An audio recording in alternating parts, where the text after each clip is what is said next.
Coucou Sabrina, j'espère que tu vas bien. Donc comme convenu, aujourd'hui je te fais la petite vidéo. Donc, pour t'expliquer vite fait l'arrière de ton flash.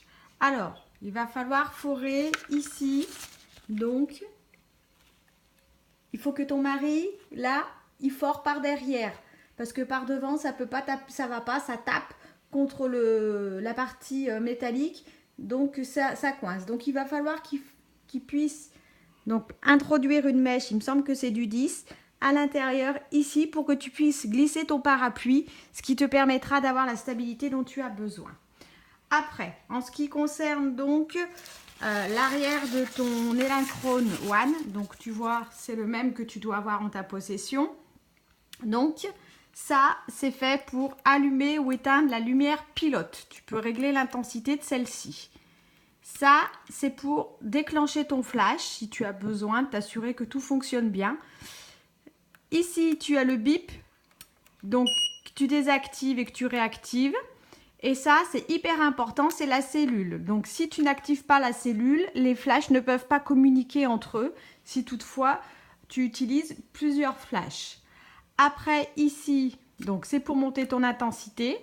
Donc, si tu montes ton intensité, il faut toujours que tu fasses partir un coup de flash avant de faire ta propre photo.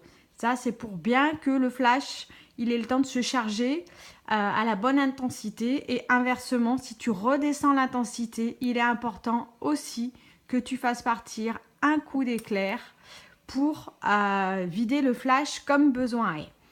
Après, en ce qui concerne les caractéristiques techniques, donc pour l'ampoule, donc qui est à l'intérieur, et moi j'ai pas le parapluie noir comme à Stéphanie, mais j'ai un parapluie blanc, donc que j'ai acheté parce que je l'avais déjà en ma possession avant qu'elle ne vienne au studio.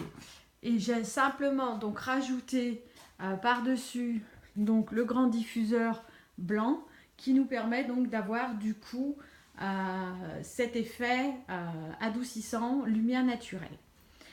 Donc en ce qui concerne les autres réglages, donc il n'y a rien de plus à savoir, ni plus ni moins que ça, c'est super important, c'est la cellule. Donc il ne faut rien mettre dessus ça. Et après au niveau pour la fixation des bols, donc si tu veux fixer un bol ou quoi que ce soit, il faut bien penser à verrouiller la partie bleue pour éviter que celui-ci ne tombe. Voilà ma princesse, j'espère que ces explications vont t'aider à comprendre un peu le fonctionnement du flash. Je te fais des bisous et en espérant te voir bientôt.